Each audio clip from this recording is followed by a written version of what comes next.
Hoy hablaremos de percepción, presentado por Cindy Quiñones, Melissa Silva, Nuribel Alcázar y Camila García. Para hablar de percepción, primeramente necesitamos conocer los sistemas sensoriales, puesto que la interacción con el medio se da a través de estos sistemas sensoriales, los cuales nos permiten recoger información del entorno que nos rodea a través de ondas electromagnéticas, ondas sonoras, calor, fuerza mecánica, presión química, entre otras.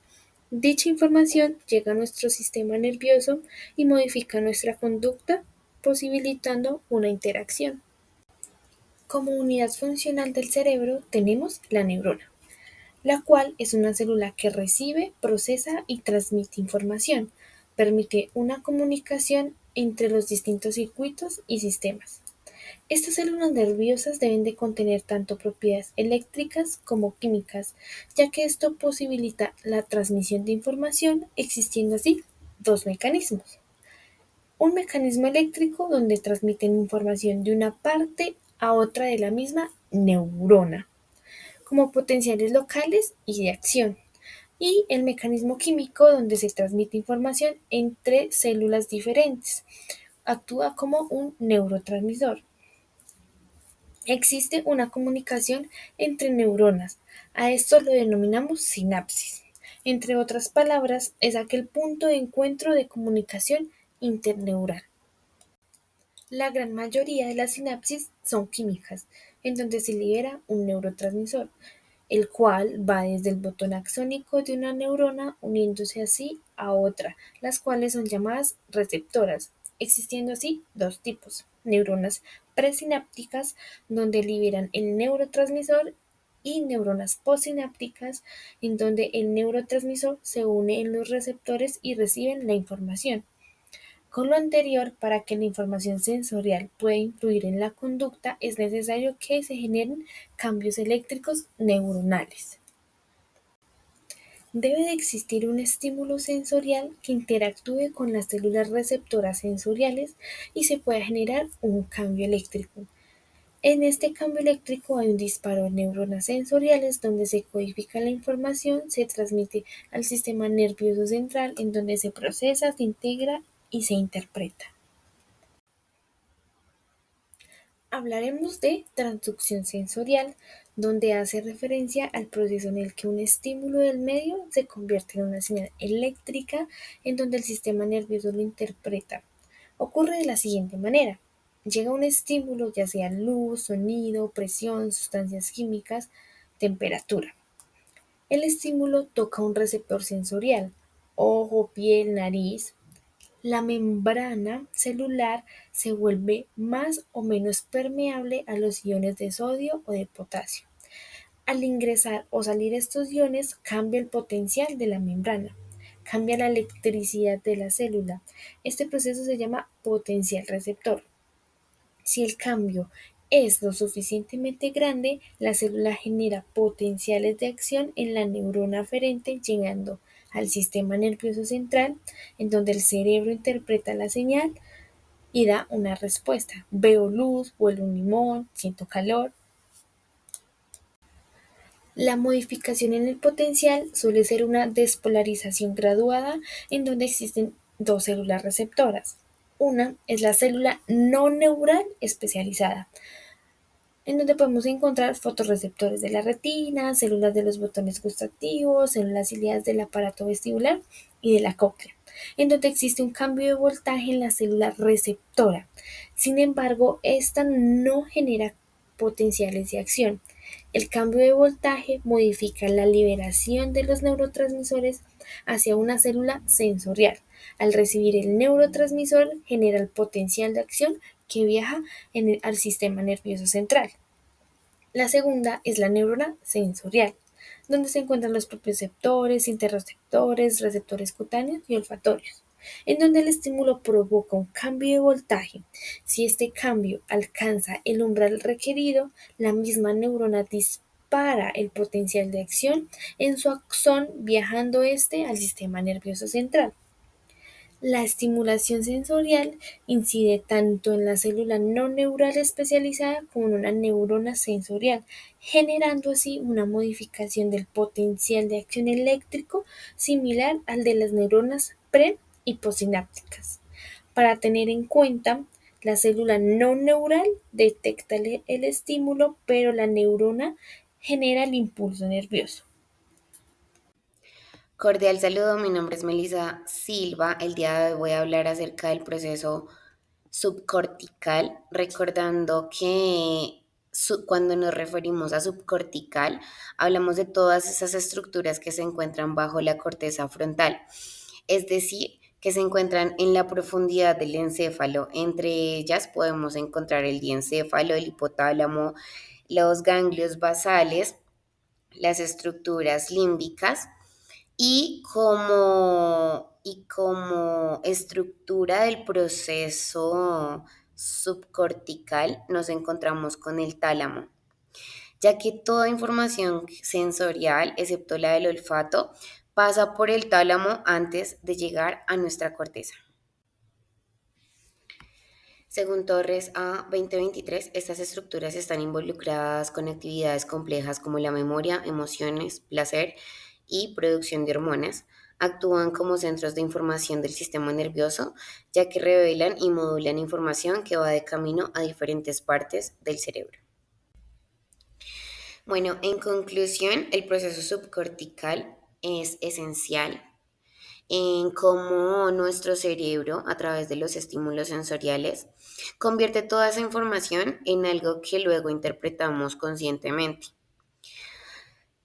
Como podemos ver, el proceso subcortical es el puente entre los sentidos y la corteza. Eso quiere decir que gracias a él tenemos una experiencia en el mundo coherente, ya que sin él tendríamos una realidad distorsionada. Adicional, gracias al proceso subcortical podemos regular nuestros estados de atención y de alerta. Cuando hablamos de corteza cerebral, es importante identificar que esta es la capa más externa y delgada del cerebro. Su superficie está llena de pliegues, lo que permite que una gran cantidad de neuronas se organicen en un espacio relativamente pequeño. La corteza cerebral es la región responsable de las funciones cognitivas más importantes, como el lenguaje, la memoria, la percepción, la atención, el pensamiento y la toma de decisiones. Estos procesos cognitivos nos permiten procesar o transformar la información que nos llega a través de los sentidos para almacenarla, manipularla, recuperarla e interactuar con el mundo y sobre todo que aprendamos. Estas funciones cognitivas son la base de nuestro conocimiento e incluye aspectos tan básicos como la percepción y atención y tan avanzadas como el pensamiento. Por ejemplo, cuando escribimos, para eso tenemos que dominar el lenguaje, tener almacenada mucha información que vamos recuperando y se lo realiza a través de la memoria. Y plasmamos las ideas de modo coherente que se realiza a través del pensamiento. La mayoría de nuestras acciones cotidianas llevan a un procesamiento cognitivo, de ahí que cuando estas funciones sufren algún daño o no se desarrollan adecuadamente, se deteriora nuestra capacidad para realizar determinadas actividades. La corteza se divide en 4 lóbulos, cada uno especializado en tareas fundamentales. Encontramos el lóbulo frontal, que es el encargado del razonamiento, la planificación, el control de la conducta, la producción del lenguaje y la toma de decisiones. El lóbulo parietal, que procesa la información sensorial relacionada con el tacto, la temperatura, el dolor y la percepción del espacio. El lóbulo temporal está asociado con la comprensión del lenguaje, la memoria y el reconocimiento de sonidos. Y finalmente el lóbulo occipital es el centro principal del procesamiento visual. Los lóbulos del cerebro son unas zonas anatómicas que componen a cada hemisferio cerebral y que se encargan de controlar y coordinar a la mayoría de las funciones motoras, sensitivas y cognitivas del ser humano. Ahora, hablando del procesamiento cerebral, este ocurre gracias a la comunicación constante entre millones de neuronas. La información viaja en forma de impulsos eléctricos y sustancias químicas llamadas neurotransmisores. El procesamiento puede resumirse en tres etapas principales. Primero, la recepción. El cerebro recibe información proveniente de los sentidos. Cada estímulo es enviado a áreas específicas de la corteza para ser analizada. En segundo lugar, la integración. La corteza interpreta y organiza esa información. Aquí se compara con experiencias previas, se clasifica y se le da un significado. Por ejemplo, no solo vemos un objeto, sino que el cerebro identifica qué es, lo relaciona con recuerdos y determina si es relevante. Y finalmente la respuesta. Después de procesar la información, el cerebro envía instrucciones para generar una acción.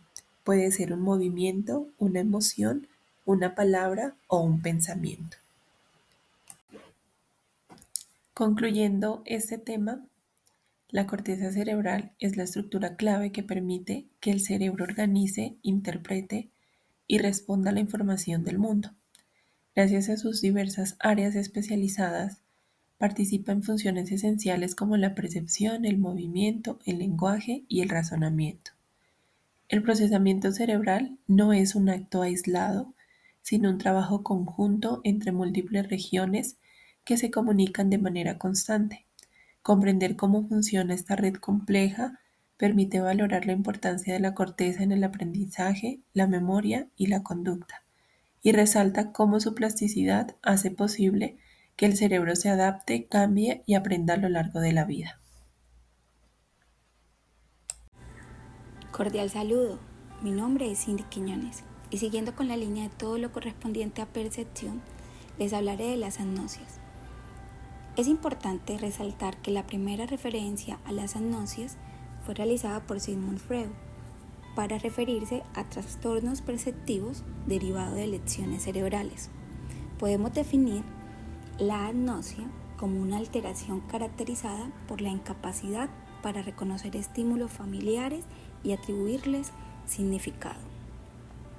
Además, las agnosias impiden la interpretación correcta del significado de los estímulos, pero no se deben a déficits sensoriales, sino que están causadas por lesión de áreas asociativas del corteza cerebral. Frecuentemente, como consecuencia de un accidente cerebrovascular, aparecen las agnosias. Para identificar una agnosia es importante tener en cuenta que no hay trastornos motores, sensoriales, atencionales ni psiquiátricos que expliquen el problema. De esta forma se derivan que hay diferentes tipos de agnosias y ellas pueden ser visuales, auditivas, somatosensoriales y olfatorias, que a continuación las describiré. En primera instancia encontramos las agnosias visuales. Se caracterizan por la dificultad para reconocer visualmente objetos, personas, colores u otros estímulos, manteniéndose la agudeza visual básica y las funciones mentales superiores. Suelen asociarse a lesiones en las áreas 18 y 19 de asociación visual. Siguiendo a Lisaur, a finales del siglo XIX, él realizó una clasificación clásica distinguiendo las agnosias aperceptivas y las agnosias asociativas. Las aperceptivas son esa incapacidad para recibir globalmente una imagen y darle significado, típica de lesiones del hemisferio derecho. Y las asociativas es esa percepción que está relativamente conservada, pero existe una desconexión entre el sistema visual y los sistemas semánticos o límbicos, de modo que falla la atribución de significado. Entre las visuales también encontramos la agnosia para objetos, la simultagnosia, la prosopagnosia, la agnosia cromática, entre otras. En segunda instancia, encontramos las agnosias auditivas, derivadas de lecciones temporales. Se definen como la dificultad para reconocer el significado de estímulos acústicos no verbales, manteniéndose la integridad de las áreas auditivas primarias. Estas agnosias auditivas, junto con las visuales, son las más frecuentes y estudiadas. Entre las agnosias auditivas encontramos la amusia. Es un déficit adquirido para reconocer elementos musicales, como el tono, el ritmo y la melodía, en sujetos con audición normal. Está vinculada a lesiones unilaterales o bilaterales en áreas temporales mediales, especialmente en las áreas 22 y 42 de Brodmann. Otro tipo de agnosia auditiva es la agnosia para los sonidos. Es la incapacidad para identificar sonidos no verbales, por ejemplo, sirenas o cantos de pájaros, asociadas a lesiones en áreas 42 y 22. El hemisferio derecho afecta más al componente perceptivo y el izquierdo a la atribución semántica. Dentro de las auditivas también encontramos la agnosia verbal pura. En tercera instancia encontramos agnosias somatosensoriales. Se deben a lecciones parietales posteriores en áreas somestésicas asociativas con receptores táctiles y áreas primarias preservadas. Entre ellas se encuentran la aterognosia, que es descrita inicialmente por Wernicke en 1885, que implica la incapacidad para reconocer objetos por el tacto. Wernicke distinguió una forma primaria más sensorial y otra secundaria o asimbolia, que es considerada la verdadera agnosia. Además encontramos la agnosia espacial o déficit de orientación topográfica, asociada a lecciones occipitales o hipocámpicas, especialmente del hemisferio derecho, o a difusión prefrontal. Otras agnosias somatosensoriales están la agnosia táctil, la agnosia digital, entre otras. En cuarta instancia encontramos las agnosias olfatorias, entre ellas la anosmia y sus variantes, hiposmia, anosmia selectiva, entre otras. Se describen como pérdida o distorsión del reconocimiento de dolores por múltiples causas, traumatismos, tumores, lesiones corticales, particularmente temporales, infecciones, hábitos tóxicos como el tabaquismo, entre otros. En quinta y última instancia encontramos las agnosias relacionadas con la enfermedad y el dolor. Entre ellas encontramos la anosognosia, que es un término producido por Joseph Babinski, el cual refiere a la falta de conciencia de déficits neurológicos, por ejemplo, la hemiplegia, y se observa en heminegligencia, afasia de Wernicke o ceguera cortical. También encontramos la analgoagnosia, que es la incapacidad para comprender el significado del dolor a pesar de percibirlo, asociada a lesiones del hemisferio izquierdo, especialmente en la región supramarginal, y explicada por una desconexión entre estructuras límbicas y áreas somestésicas de asociación. Finalmente, en conjunto, todas estas contribuciones, desde Freud, Lissau, Wernicke, entre otros, han permitido delimitar las agnosias como un grupo de trastornos neuropsicológicos específicos, donde el problema central no reside en ver, oír o sentir, sino en comprender y reconocer lo que se ve, se oye o se siente. Muchas gracias.